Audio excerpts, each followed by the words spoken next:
Hello and welcome to the Book Club Review. I'm Kate, and this is the podcast about book clubs and the books that get people talking.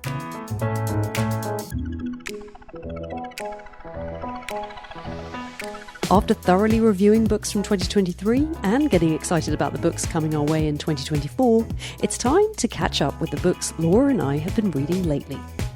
And so listen in to find out why Laura can't put down the Murderbot Diaries by Martha Wells. Meanwhile, I've discovered Mrs Miniver, a comfort read from the 1930s that still has a message for us today. Laura's made a discovery of her own, that there's more to Anita Brookner than Hotel du Lac, with her 1988 novel, The Latecomers. We go from one good book club read to another, with The Fraud by Zadie Smith. And Laura reports in from the recent backlist past with How Much of These Hills is Gold by Pam Zhang. I take a detour through a ring of enchanted toadstools with Emily Wilde's Encyclopedia of Faeries by Heather Fawcett, and Laura confesses to having spent a weekend lost in the pages of Fourth Wing by Rebecca Yarros. But it kind of just ticks along, and then 75% of the way through, it's just sex, sex, sex. Call me a prude, but I don't want to read about the sex. I just swipe through that bit. I'm like, what's going to happen with the dragons? But are the bits about dragons worth ploughing through all the sex? Keep listening to find out. Plus, if you're interested to find out about our podcast book club picks for 2024 and how to join via our Patreon, or just read along with us, we've got all the details. That's all coming up here on the Book Club Review. Laura, it's very nice to see your dear face. It's been a little while. How are you doing? I'm very well. Yeah, I've been reading through the dark days of January. Me too. Yeah, I've done really well. There's been lots of escapist fiction in there, which always helps my reading total, but some gems as well to talk to you about today. Yeah, there are sometimes, aren't there, when it's almost like reading, even for readers who do nothing else but read continuously.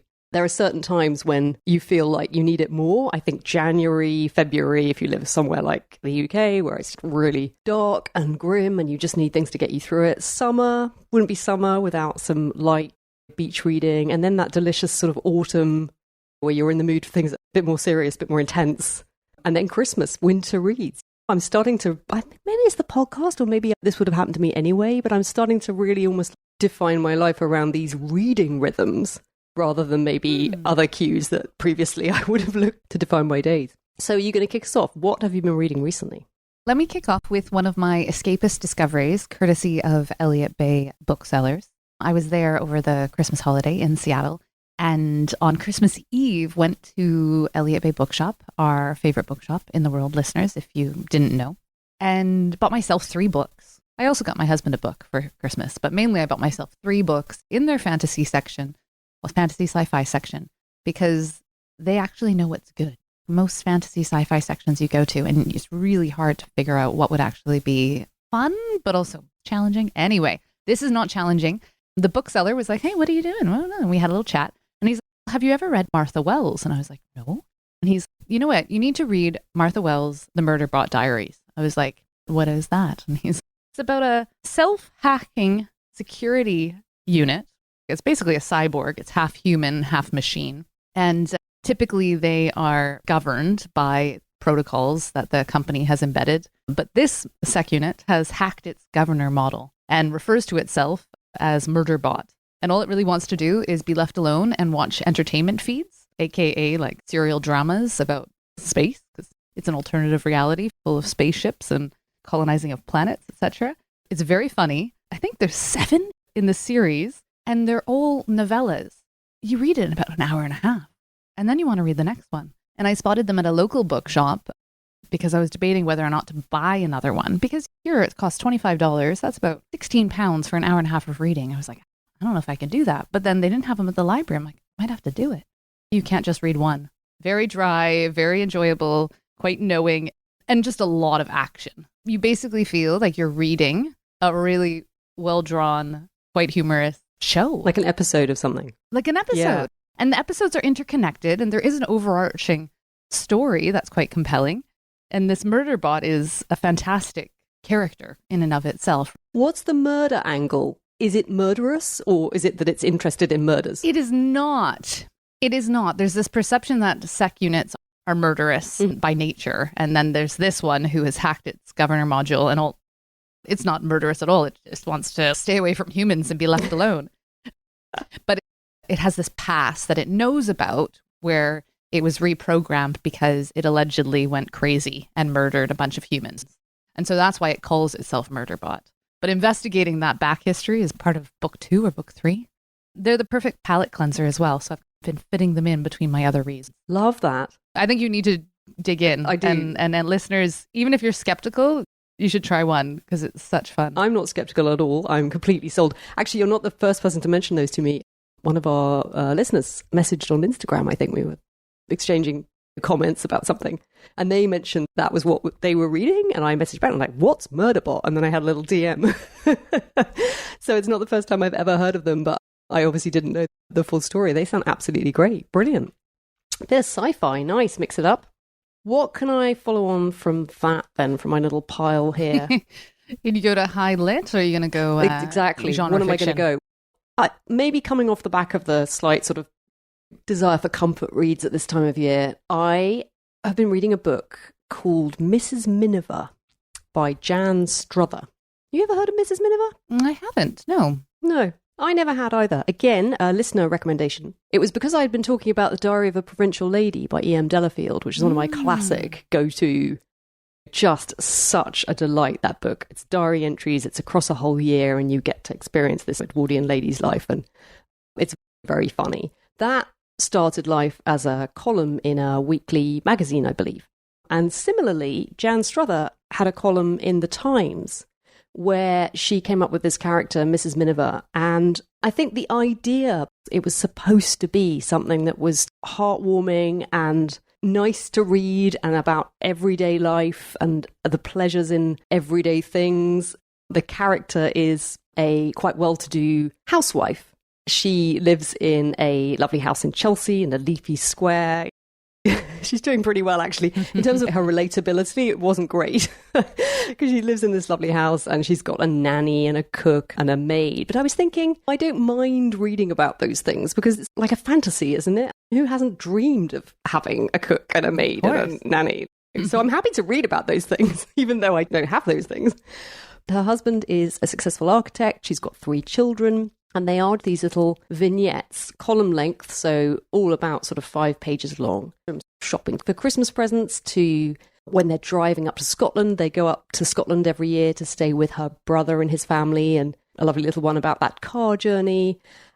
And it starts off focused on this domestic world and what happens, because it was written in 1939. And what happens is gradually what you get is the encroachment of the war and the effects that starts to have on their lives. It never becomes dark or dangerous or depressing. And obviously we've read fiction about the war and we've read non-fiction about the war and we know what it was like for people who lived through it and all the horror of that.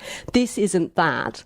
But what's interesting about it is that it is this sort of almost like foreshadowing or this sense of unease. She's not really talking about it, but you sense that it's there. And I suppose it's that keep calm and carry on spirit that infuses it. But what really can't be understated is how magical the writing is. I absolutely love these little essays. They are beautifully written.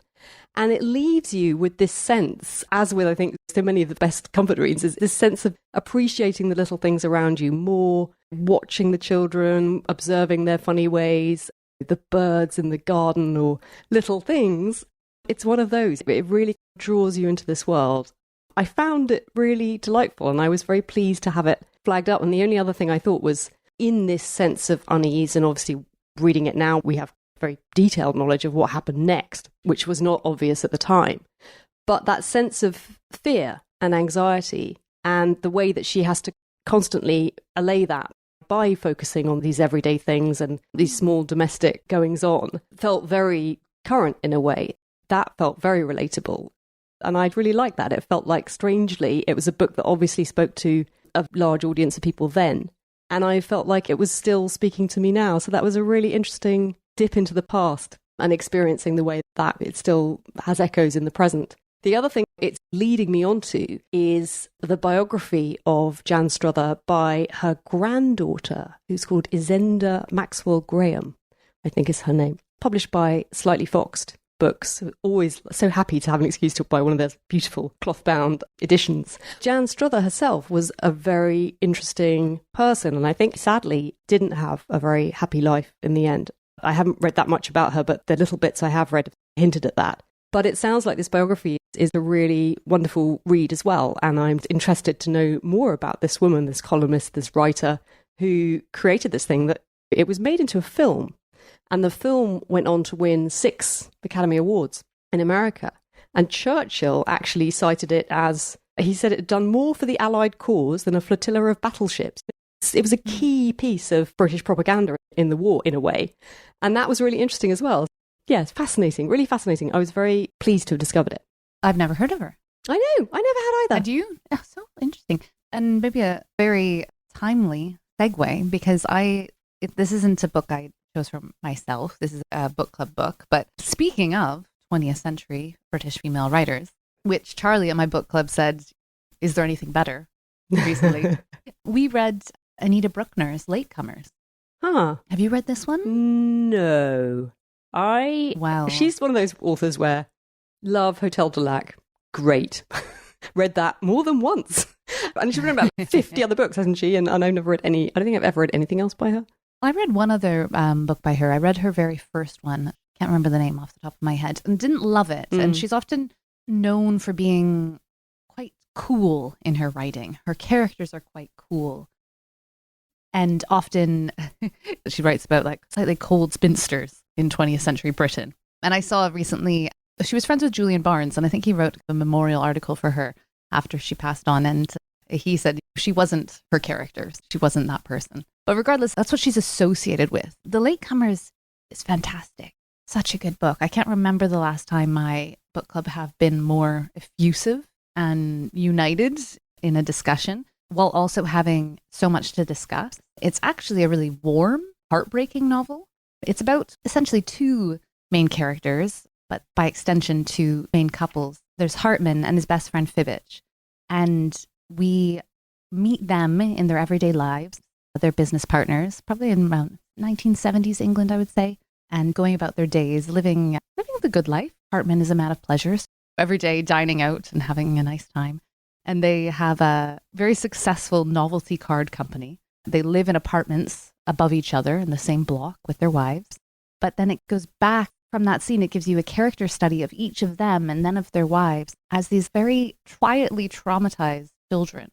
Because Hartman and Fibbage were both kinder transport children. And so they were sent out of Germany, left their parents behind, never saw their parents again. And they found each other at a boarding school that they were sent to. And Fibbage was 5 or 6 years younger. And so he has even more of a disconnect from his memories and from the love that was felt before. And Hartman takes him under his wing, and every breaks they go and live with his aunt, who is truly incapable of being that replacement parent that they need, although she means well. We talked a little bit about the name of the Latecomers because it's really about how they then create this life for themselves.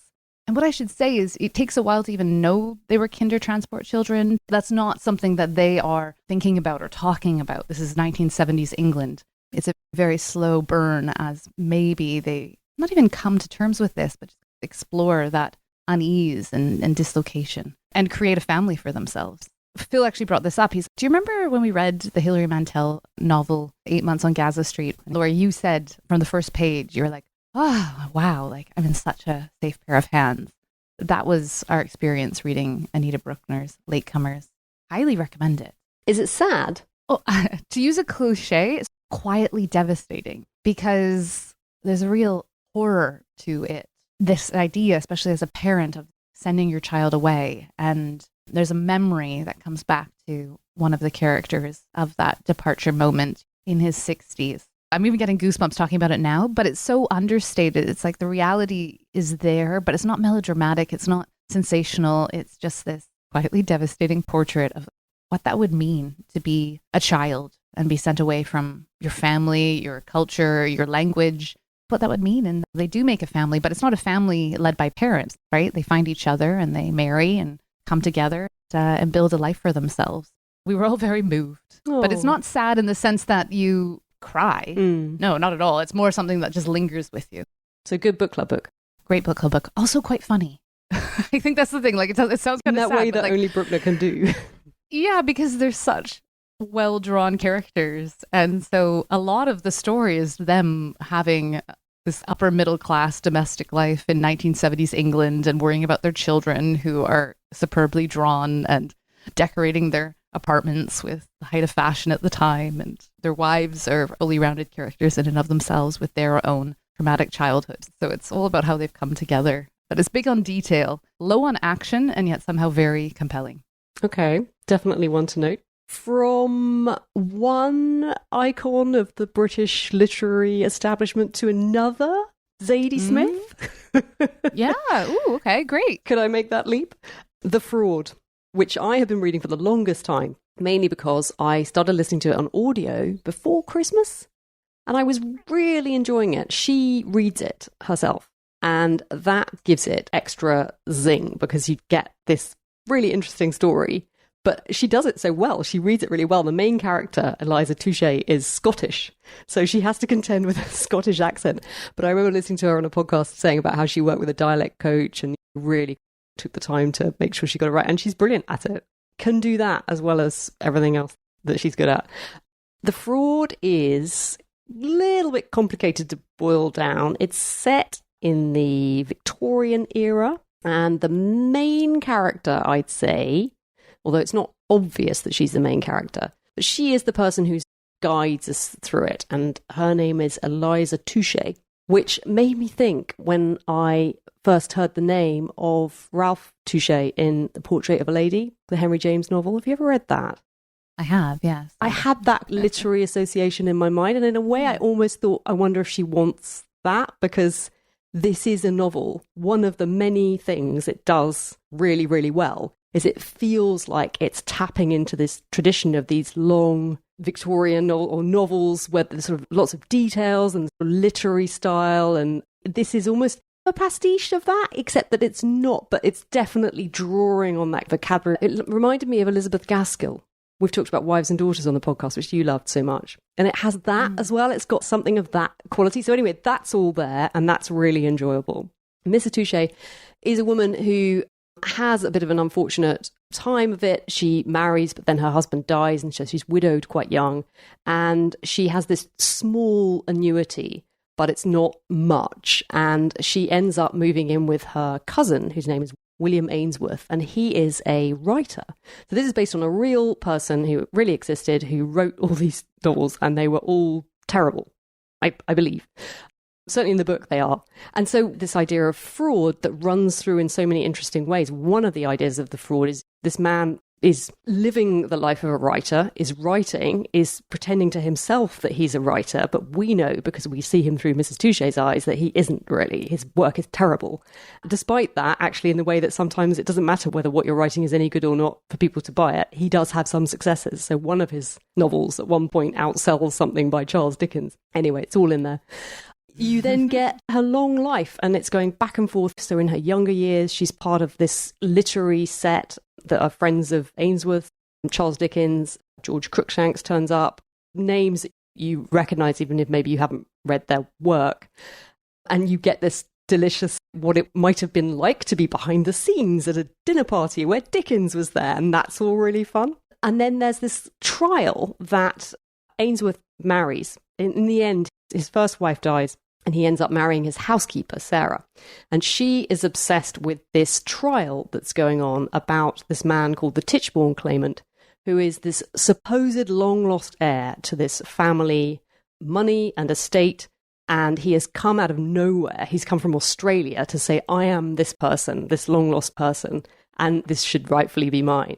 This was a real thing that happened. The trial went on for many years, and England was captivated by it. It was a big story, and it went on for a long time. And in particular, what was interesting about it was the working classes who identified with the Tichborne claimant and supported him and rallied around him and wanted him to succeed, even though objectively his case was incredibly weak. For example, he couldn't speak a word of French. and the original individual had been brought up in France or something. I can't remember what it was. He should have been able to speak French and he couldn't. So Eliza goes and she ends up following the trial. And then you get this other story, which kicks in about halfway through, which is to do with the black manservant of the Tichborne family, whose name is Henry Bogle, who came across from the plantation that was owned by that family. And you get his story of growing up there as a child, working, being a slave and having to work in this plantation, and what that was like, and then coming to Britain, and then he's then looking at British society, and you see it a bit through his eyes. And so you get his story told in his own voice because he relates it to Eliza. So that takes over, and then it becomes about him. And that's also really absorbing. It's really something. It really does draw you in. And then it comes away from him, and it's all woven together at the end. And when you finish, you couldn't really quite precisely say what any of it had been about, except that it is full of interesting ideas. It's full of interesting threads. And I think almost the way to think about it is maybe if you picked one, it would make it such a great book club book because there's so many different things you could choose to focus on. And what I love was it felt so beautifully layered. It's such a complex book, but it doesn't read in that way. It reads effortlessly. It's a delight to read. And I also felt, unlike other novels of Zadie Smith's I've read, where I felt there were parts of them that were so strong and you're loving every line and thinking this is so great, but then that doesn't, for me, she hasn't been able to sustain that all the way through. I felt like this did. This really held me, held it all together. I was so impressed by it. I thought it was really good. And so if, like me, you've been slightly putting off reading it because I sort of, oh, is it going to be hard going? Is it going to be really heavy? It's so great. And it's coming out in paperback. I want to say soon. Maybe it's not soon. If you're waiting, definitely when it comes out in paperback, put it on your pile because you'll be happy that you did. Or listen to it because the audiobook is absolutely brilliant. I'm excited about your endorsement because now I probably will read it. I hope so. I wasn't sure, but I love a historical novel to begin with, right? So it's already in a sweet spot for me. And then I do like her writing. Just as you say, sometimes it can be a bit uneven. The plotting can be a bit uneven. The writing's not. The writing's always beautiful, but the plotting can be a bit uneven. Yeah, I agree. So that was a hit for me. How about you? What else have you got? I have an uneven novel to talk about now, I think. It's How Much of These Hills is Gold by C. Pam Zhang. Oh, I have a copy that I got when it was shortlisted? For the 2020 Booker Prize. It was a New York Times notable book. There was such a buzz about it, I remember. Cover. I think it was on my radar. And C. Pam Zhang has another book out right now, which has a very beautiful cover too, called Land of Milk and Honey. I feel like she is a bit of a literary darling right now in the US. It's a Western, right? So it's an interesting one. I actually picked this up not really knowing what it was about because the back blurb is a little bit confusing. It says, Ba dies in the night. Ma is already gone. Newly orphaned children of immigrants, Lucy and Sam must flee the brutality of their remote town at the edge of an expanding country. They set off to bury their father in the only way that will set them free from their past. Somehow I missed that this novel was set in 19th century America until I started reading it. And I was like, oh, completely missed this. But our two main characters, Lucy and Sam, they are the children of Chinese immigrants. Their father has been a miner. Their mother also would sometimes dress like a man and be a miner. And so they're scratching out a brutal existence in the hills of California. Hence the title, How Much of These Hills is Gold? And they're newly orphaned when we meet them. It is a Western. Having just read Lonesome Dove, I felt like I had context for this time and place. It's good to know that all that time you spent in the world of Lonesome Dove counted for something. Lonesome Dove I found really brutal, but I don't regret reading it because it is one of the most atmospheric novels I think I've ever read. You can imagine that land. You can imagine what it was like to live there. And that's my main criticism of this novel is she writes so beautifully. And so it's incredibly easy to read. But there's weirdly no sense of place. And I don't know why that is, because if I were to read a little sliver of it, you'd probably think, oh, but that sounds beautiful. Why? Why don't you have a sense of the landscape and so forth? I also found it, as many books are right now, especially by hot young writers, a little bit topical. Like the themes that were woven into it felt very 21st century and were being explored through a 21st century perspective. And again, I think Lonesome Dove feels evergreen, right? I feel like you could read that novel at any time and the themes are human themes that would never change, whereas this feels like her exploring identity and gender and violence. And it's an important story, an important perspective. Call me a real pedant here, but what I actually had a hard time with too is just this idea that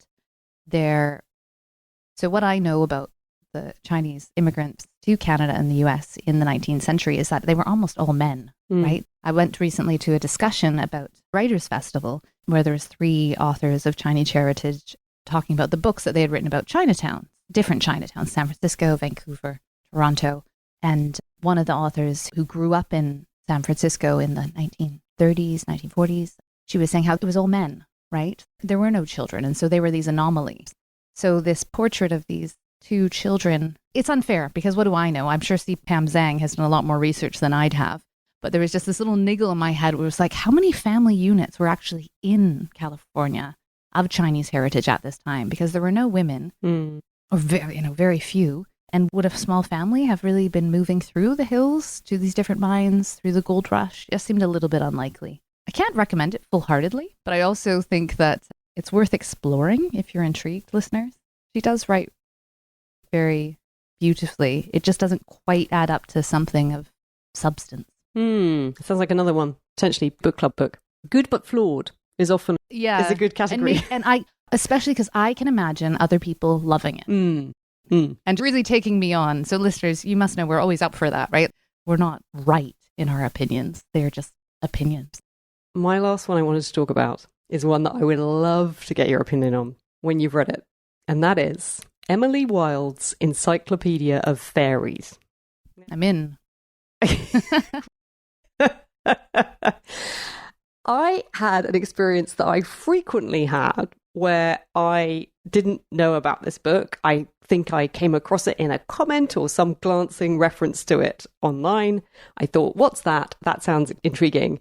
And I looked it up and it turns out to have been a bestseller. And I'm like, what is it with these bestsellers? It's 2 questions. One, should I pay more attention to the bestseller list than I do? Because the thing is, I keep reading books that turn out to have been bestsellers, really enjoying them and finding them really good. And it's, how is this not on my radar? Like, why am I the last person? Anyway, that's another question. A curmudgeonly professor journeys to a small town in the far north to study fairy folklore and discovers dark fae magic, friendship and love in the start of a heartwarming and enchanting new fantasy series. Cambridge professor Emily Wilde is good at many things. She is the foremost expert on the study of fairies. She is a genius scholar and a meticulous researcher who is writing the world's first encyclopedia of fairy lore. But Emily Wilde is not good at people. She could never make small talk at a party or even get invited to one. And she prefers the company of her books, her dog, and the fair folk. So when she arrives in the hard-scrabble village of Hrafsnvik, Emily has no intention of befriending the gruff townsfolk, nor does she care to spend time with another new arrival, her dashing and insufferably handsome academic rival, Wendell Bambleby, who manages to charm the townsfolk, get in the middle of Emily's research, and utterly confound and frustrate her. But as Emily gets closer and closer to uncovering the secrets of the hidden ones, the most elusive of all fairies, lurking in the shadowy forest outside the town, she also finds herself on the trail of another mystery. Who is Wendell Bambleby, and what does he really want? To find the answer, she'll have to unlock the greatest mystery of all, her own heart. Are you still sold? What you say next will determine whether I read it, because that could be brilliant, or it could be super schmaltzy and badly written and best to steer clear. Let me tell you, it was brilliant. I was not disappointed by this book, and I was so happy. And I was like, oh, okay, fine. I see why it was a bestseller. I'm so dying to talk about this book, but then I realized I can't really talk about this book because one of the things it does very well is it reveals itself gradually as it goes along, and much of the pleasure comes in these things that you discover. I also love the way it starts very much in the real world, and you've got this grumpy academic, and she's one of those immediately likable, unlikable people. Reminded me a bit of the character in Drive Your Plough Over the Bones of the Dead. She's much younger, this character. That same, says exactly what she thinks, prefers to be by herself, just wants everyone to leave her alone while she gets on with it, but also super bright. There was something of that. And that kind of character is never not interesting to read about.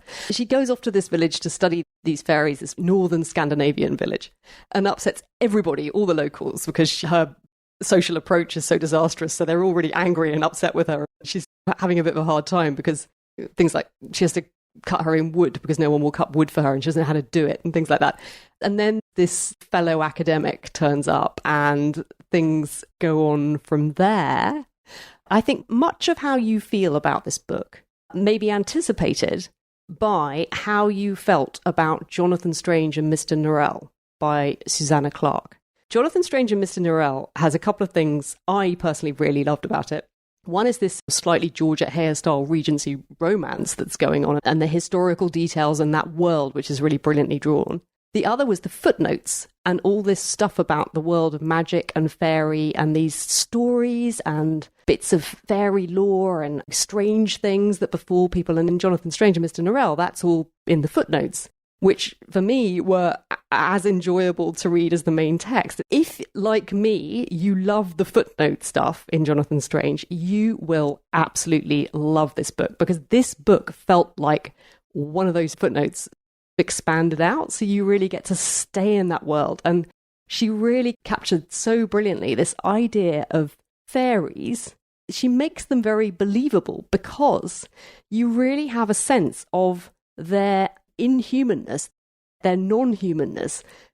They don't think the same way, they don't feel the same way, they don't have the same rationale, they don't have the same motivations, but the internal logic she constructs for how the fairy world worked was brilliantly sustained, I thought. I never didn't believe in it. I loved it. My only quibble would be that I would have loved it to be slightly darker than it was.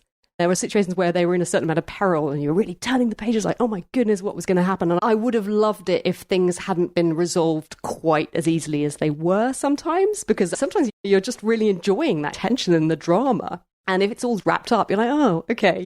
But yeah, without being able to say more about it than that, I was absolutely delighted by this. And we've talked about the slightly problematic term guilty pleasure reading before on the show. I would put this book in that category, not because in any way I felt guilty about the highbrow or lowbrow nature of the content. I felt guilty about it because basically I didn't come straight home from work to help my husband put the children, give them the supper, because I stayed outside the station down the road reading it.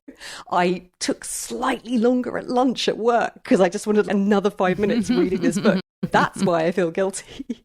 I'm going to read this very soon because I love a guilty pleasure that is both fulfilling in terms of it's got all the content you want, right? The fairies, maybe the romance, the mystery. Hey, it's even in Scandinavia. And then it's well written. I feel like this is time for a confession, which is that speaking of bestsellers and guilty pleasures, I read Fourth Wing. Have you read this now? Yet? No. I've been burned by things like those Sarah J. Maas books. I certainly know about it. Fourth Wing by Rebecca Yarros is a new adult fantasy novel, and it is a bestseller. And I had seen it around, and I was like, oh, is this the next Hunger Games? Maybe I should. I'm just going to give it a try. So I got it on my Libby app, which is the e-reader that I can get books for free from the library on. And I ignored my family for most of last weekend reading this novel.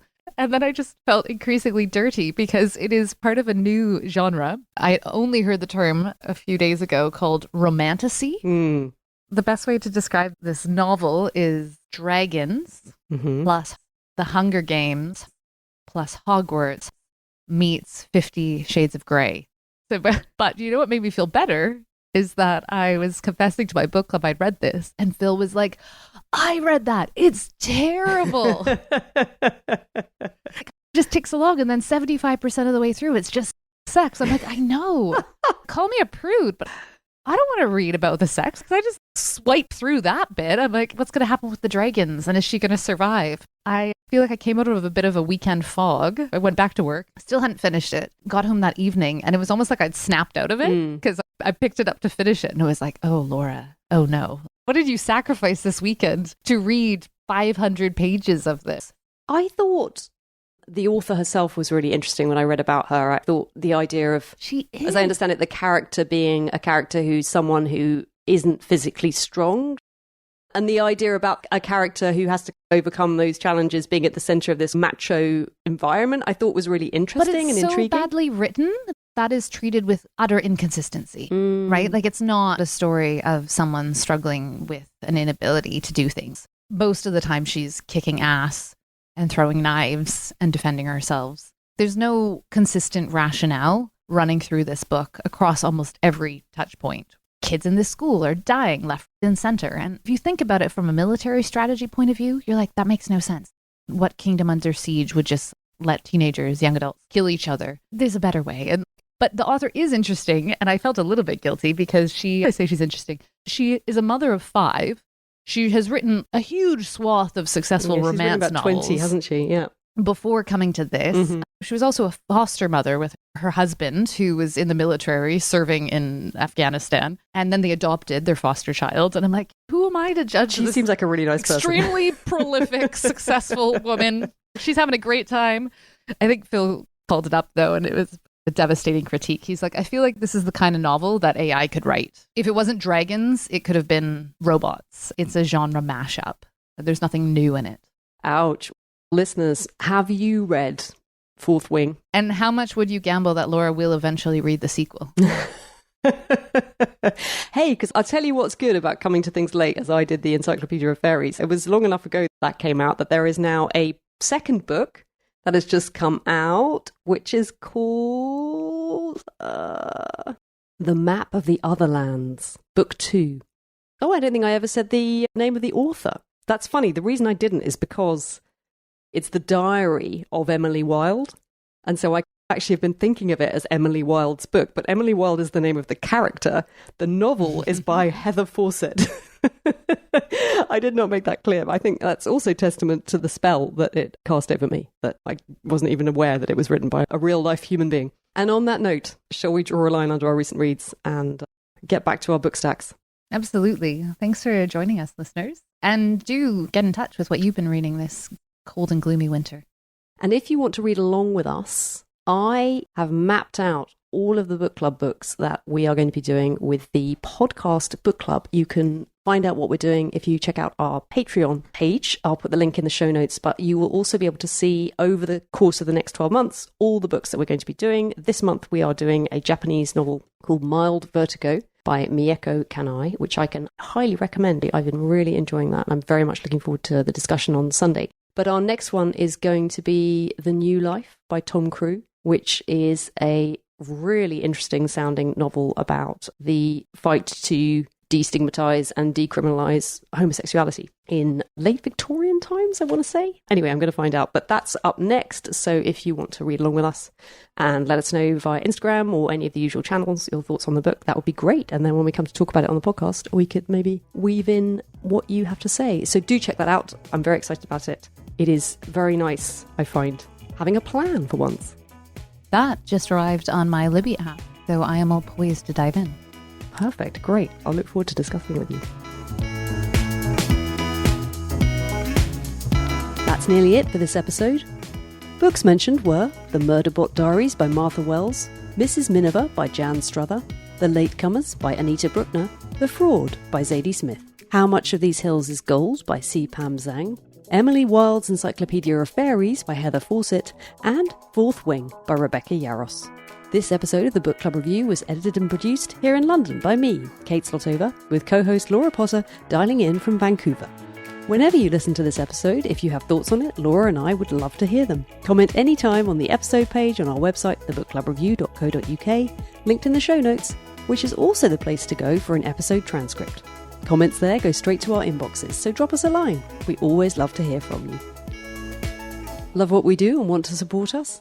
Sign up via our Patreon to join our pod community for extras like my weekly book recommendations newsletter, special episodes, and access to our podcast spreadsheets and chat groups. At the higher tier, you can join our book club, hosted by me, which meets once a month over Zoom, with recordings posted to listen back to anytime. Next up, I'll be bringing you a show with 2 special guests dedicated to Japanese literature and our book club pick, Mild Vertigo by Mieko Kanai. But for now, thanks for listening and happy book clubbing.